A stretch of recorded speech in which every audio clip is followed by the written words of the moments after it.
하나. 안녕하세요. 여기 봉천동 솔방울 마녀의 작업실입니다. 약간 가래가 있네요. 좀 목소리를 정리하겠습니다. 네. 오늘은 2018년 11월 19일 오전 1시 24분이고요. 예, 2시를 향해서 가고 있습니다. 엊그제 제가 방송을 했었는데 오늘 또 방송을 하게 되네요. 네, 일주일에 항상 방송을 2번 해야 된다라고 얘기를 주구장창 했었는데, 그러면 진짜 방송을 2번 해보자 라는 생각이 들어서 방송을 하게 되었습니다. 배경음악은 끄도록 하겠습니다. 아이고.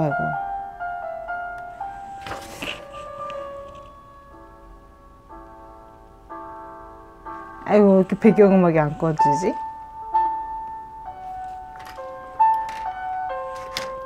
이거 있으면은, 네. 배경음악 껐습니다. 원래 저의 방송에서 여러 가지를 했는데, 그냥 제가 제 방송을 들어보니까 쓸데없는 말들이 너무 많더라고요. 그래서 그냥 다 축소하고 오늘은 헬렌 켈러의 내가 살아온 이야기,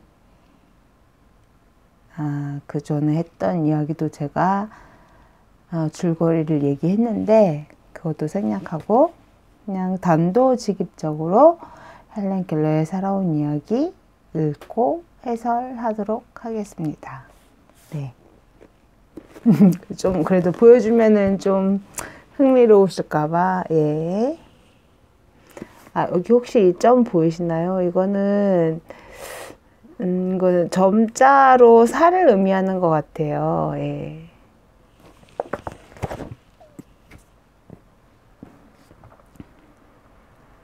헬렌 켈러의 내가 살아온 이야기, 이거를 보니까 약간 점자를 알아야 되지 않을까란 생각도 들긴 하네요.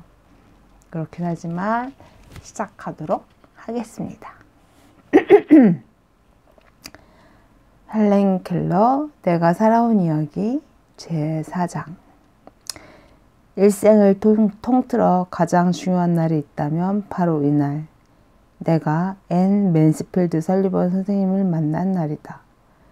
무엇으로도 측량할 길 없으리 많지 대조적인 우리 두 삶이 이렇게 연결되다니. 생각할수록 놀라움을 금할 길 없다. 1887년 3월 3일, 만 7살을 꼭 3달 남겨놓은 때였다. 여기서 제가 주목하고 싶은 구절은 측량할 길 없으리 많지 대조적인 우리 두 삶. 이게 너무 그냥 스쳐 지나가는 문장일 텐데, 측량할 길 없으리. 그쵸? 인간과 인간은 측량을 할 수 없죠. 여러분, 엄마와 나를 낳아준 어머니와 내가 나 사이에 그 측량할 수 없는 길이 있다고 생각하시죠? 예.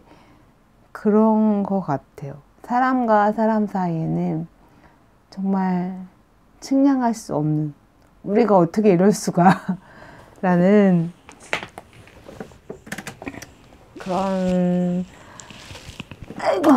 아이고 것들이 존재할 수밖에 없는 것 같아요. 근데 여기서 제가 주목하고 싶은 거는 대조적인 우리의 두 삶. 이게 과연 뭘까? 아직 제가 지금까지 읽은 헬렌 켈러의 삶에는, 자서전에는 이게 나와 있지 않아요. 대조적인 우리 두 삶. 그러니까 설리번 선생님도 제가 저번 방송에서 그분의 삶에 대해서 말씀을 드렸는데, 고아였다가 고아였고 앞을 못 보고, 그렇지만 눈 수술을 통해서 앞을 보게 된 설리반 선생님과 헬렌 켈러, 둘이 굉장히 연결되어 있잖아요. 어린 시절에 앞을 못 본다. 근데 왜 측량할 길 없을이 많지 대조적으로 다를까? 저는 이 문구가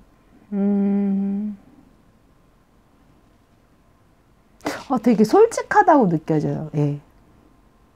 이렇게 얘기하지 않을 수도 있잖아요. 자기 자서전에. 그냥 우리는 같은 삶을 살았어. 서로를 너무 이해했어. 앤 설리번도 어렸을 때 장님이었고 소통을 중요시했고, 그래서 헬렌 켈러와 결국은 만나서 앤 설리번 선생님이 세상에 대한 소통의 방식을 알려줬어. 이럴 수 있잖아요. 이렇게 되게 좋게 쓸 수 있었는데 왜 헬렌 켈러는 측량할 길 없으리 많지 대조적인 우리의 두 삶 이렇게 얘기했을까요? 헬렌 켈러와 앤 설리반 선생님의 우리가 되게 핑크빛으로 얘기를 하지만 그 사이에 어떤 우리가 모르는 무수한 이야기가 있었겠지요. 네. 그런 상상력을 자극해주는, 문장이었다 생각하고요. 네. 그래서 1887년 3월 3일, 7살을 꼭 석 달 남겼을 때 헬렌 켈러는 앤 설리반 선생님을 만난 거였어요.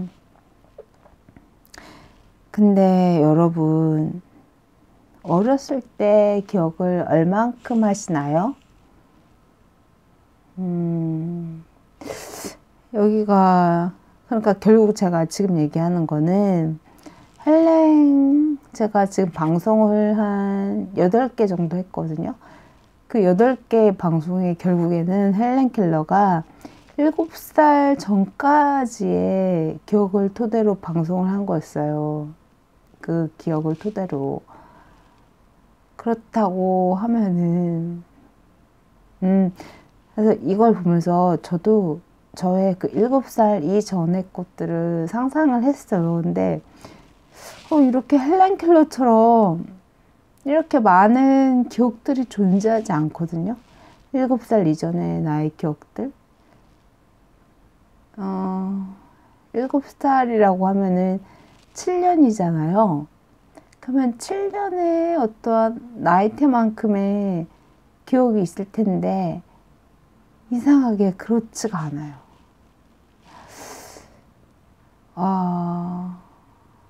저번에 얘기했듯이 내게 있어서 최초의 기억을 누군가가 묻는다고 한다면은, 철조망이 있고 철조망 뒤에 꽃사슴이 있는 게 저의 최초의 기억이거든요.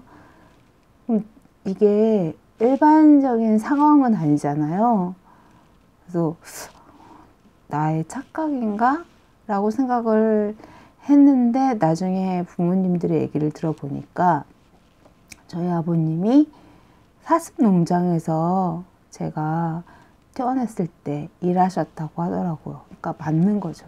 사슴 농장에서 일하셨으니까 저는 태어나서 아기였고 1살, 2살이었을 때 그런 철조망 뒤에 있는 꽃사슴을 봤던 게 그 기억이 맞는 것 같아요. 예. 그렇긴 하지만 그게 나한테 어떠한 의미인지는 저도 잘 모르고요. 그래서 7살 전까지의 기억들을 얘기하라고 하면은, 근데 이상하게 저는 앞도 보고 귀도 들리고 말도 할 수 있겠지만 헬렌 켈러가 지금까지 적어 놓은 그 상황보다 더 기억을 못하고 있는 거예요. 이 괴리감은 뭘까요? 앞도 못 보고 귀도 안 들리고 말할 수도 없는 사람이, 그러면은 그 사람한테의 기억은 촉각, 후각, 그걸로만 남는 기억이잖아요. 근데 그 사람은 저보다 더 많은 기억들을 품고 있어요. 그래서 참 신기하다. 이 정도까지 일단 생각하고 있고요. 또 여기서 너무 얘기를 많이 하면 지루해질 수 있으니까 다음으로 넘어가도록 하겠습니다. 벌써 이 사이에 10분이 지났습니다. 예. 바야흐로 이 중차대한 날 오후 도대체 무슨 일이 벌어지려는지 멀찍이서 구경하는 자세로 나는 우리 집 현관에 나와 가만히 서 있었다. 어머니의 움직임에서 막연하게나마 뭔가 느껴지기도 했지만 집안 곳곳에 예사롭지 않은 분주한 기운이 감돌고 있었던 것이다. 결국 나는 문으로 향했고 계단 위에서 기다렸다. 한낮의 햇살을 뒤덮은 겨우살이 덩굴을 뚫고 내려와 치켜든 내 얼굴에 고스란히 내려앉았다. 이거 제가 강조하고 싶은 부분 한 번 더 읽겠습니다. 예. 한낮의 햇살은 현관을 뒤덮은 겨우살이 덩굴을 뚫고 내려와 치켜든 내 얼굴에 고스란히 내려앉았다. 여러분, 제가 읽어드린 이 글에서 감각 중에 어떤 게 느껴지시나요? 촉각 느껴지시죠? 예, 촉각. 그러니까 우리는 이런 걸 만약에 제가 기억한다고 하면은 그 노란 햇살이 제 손등에 와 닿는 그 시각적인 그 기억이 되게 강할 텐데, 역시 헬렌 켈러는 그쵸, 촉각의 기억이 있는 것 같아요. 한낮의 햇살을 현관을 뒤덮은 겨우살이 덩굴을 뚫고 내려와 치켜든 내 얼굴에 고스란히 내려앉았다. 근데 한편으로는 이런 촉각의 기억이 지금 되게 아름다워요. 예. 햇살이 내 얼굴에 내려앉았다. 이건 거잖아. 햇살이 내 얼굴에 내려앉았다. 그거에 대해서 보는 사람들은, 그러니까 보는 사람이 아니죠. 모든 감각을 갖고 있는 사람들은 그 감각이 그냥 그럴 수 있어요. 그래서 제가 얘기하고 싶은 거는 감각의 기억.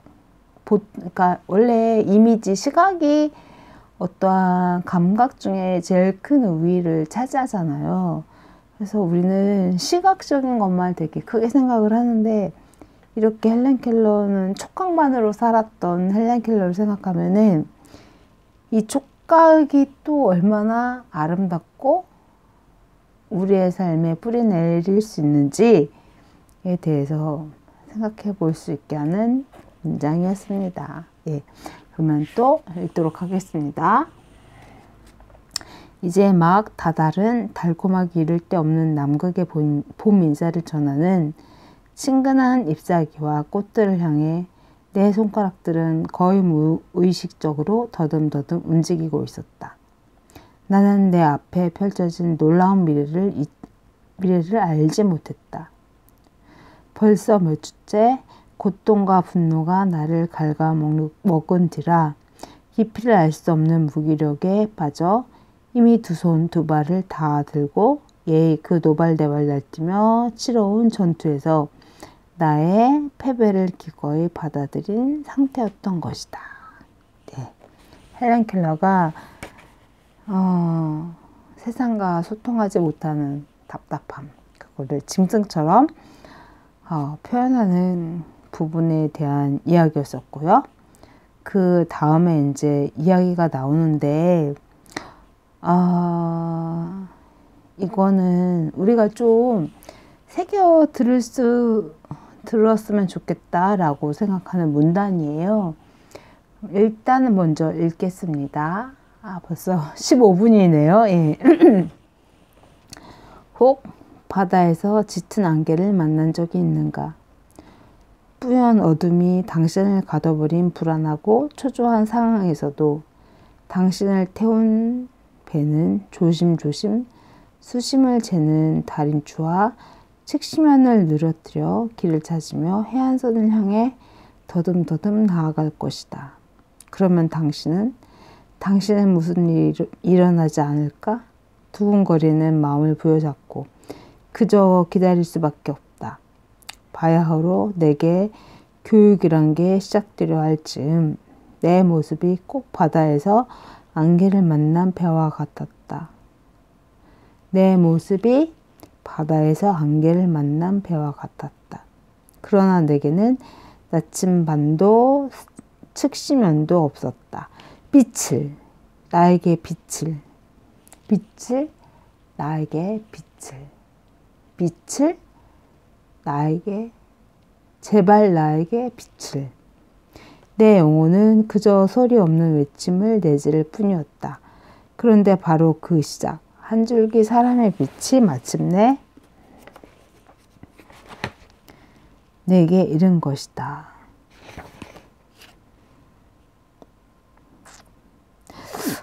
방금의 글을 보면은 그거예요. 그러니까 단순하게 제가 되게 이 부분이 굉장히 공감 가는 거는 헬렌 켈러가 삼중고여서 겪는 그 두려움 있잖아요. 그게 아니라 두려움에서 쓴 글인데 헬렌 켈러가 자기 알 수 없음에 대해서 쓴 글인데 전 이게 너무 이해가 되는 거예요. 예. 혹 바다에서 짙은 안개를 만난 적이 있는가? 뿌연 어둠이 당신을 가둬버린 불안하고 초조한 상황에서도 당신을 태운 배는 조심조심 수심을 재는 다림추와 측심연을 늘어뜨려 길을 찾으며 해안선을 향해 더듬더듬 나아갈 것이다.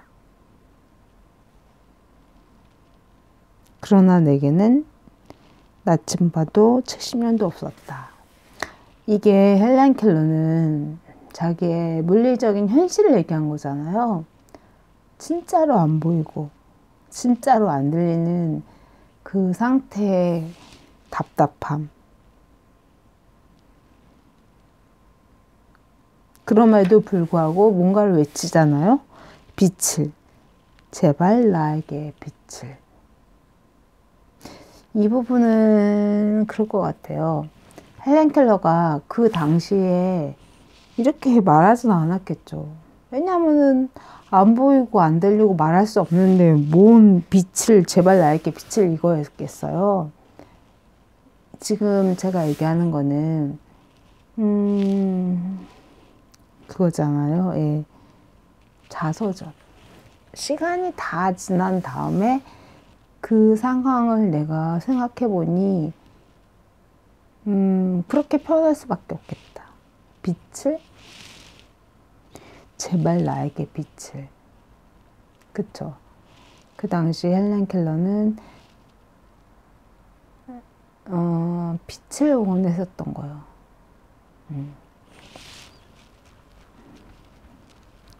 그쵸? 근데 그래서 이게 왜 또 갑자기 얘기하느냐.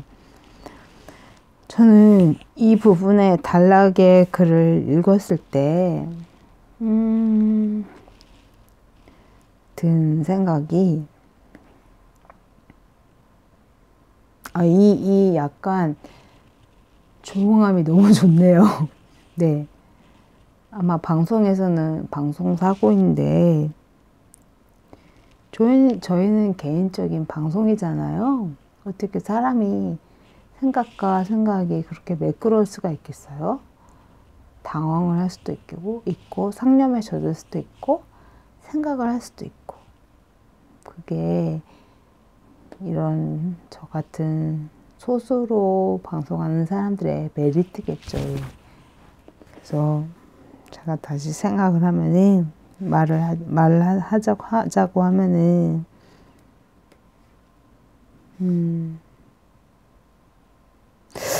헬렌 켈러가 자기가 그 설리반 선생님을 만나기 전까지의 상태에 대한 이야기 너무너무 많이 와닿는데, 그거는 헬렌 켈러만이 아니라 우리들도 마찬가지라고 생각을 해요. 예. 헬렌 켈러가 빛을, 제발 나에게 빛을 이라고 얘기를 했잖아요. 네. 그 빛이 헬렌 켈러처럼 삼중고인 사람한테만 필요한 게 아니라 저희 같은 예술가. 왜 제가 예술가라고 얘기를 했냐면요. 예술가에게는 어떠한 정해진 분명한 길이 없기 때문이에요. 가령 학교 선생님 아니면 회사를 다닌다 그러면은 자기가 어떻게 살지에 대한 모습이 되게 분명하게 펼쳐지잖아요. 근데 예술가는 그렇지 않아요. 헬렌 켈러처럼 그러니까 눈이 보이고 숨을 쉬고 귀가 들리고 말을 할 수 있는 환경임에도 되게 자신을 둘러싼 환경이 안개로 가득하다고 느낄 때가 굉장히 많거든요. 네. 그쵸. 그럴 때가 많죠.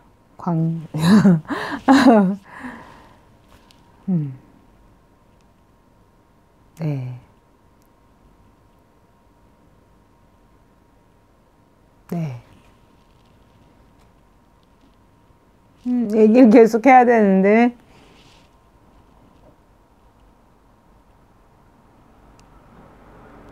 그쵸. 그래서 제가 어쩌면은 이런 저의 상황 때문에 헬렌 켈러에 대해서 호기심을 가질 수도 있는 것 같아요. 예. 헬렌 켈러는 육체적으로 눈이 안 보이고 귀가 안 들리고 그래서 말을 할 수 없는 거지만, 예술을 선택하는 우리들의 삶 역시 마찬가지거든요. 앞이 안 보이고 어떻게 될지 잘 모르겠고 미래는 항상 불안전하고, 그렇지만 헬렌 켈러는 그거를 다 헤치고 나아가서 결국에는 소통하고 지금 제가 얘기하는 것보다 더 아름다운 자서를 남겼잖아요. 네. 저는 예술도 그러하다고 생각합니다. 되게 멋있게 얘기하려고 했는데 오늘 저는 일주일에 방송 2번 하고 연달아서 하면 되게 잘할 줄 알았는데 딱히 그런 건 아니네요. 예. 그렇지만 저의 방송이 어떤 좌절에 빠져있는 사람들한테 작은 희망이 되지 않을까라는 마음이 들면서 방송을 제작했습니다. 여러분 들어주셔서 감사합니다. 안녕.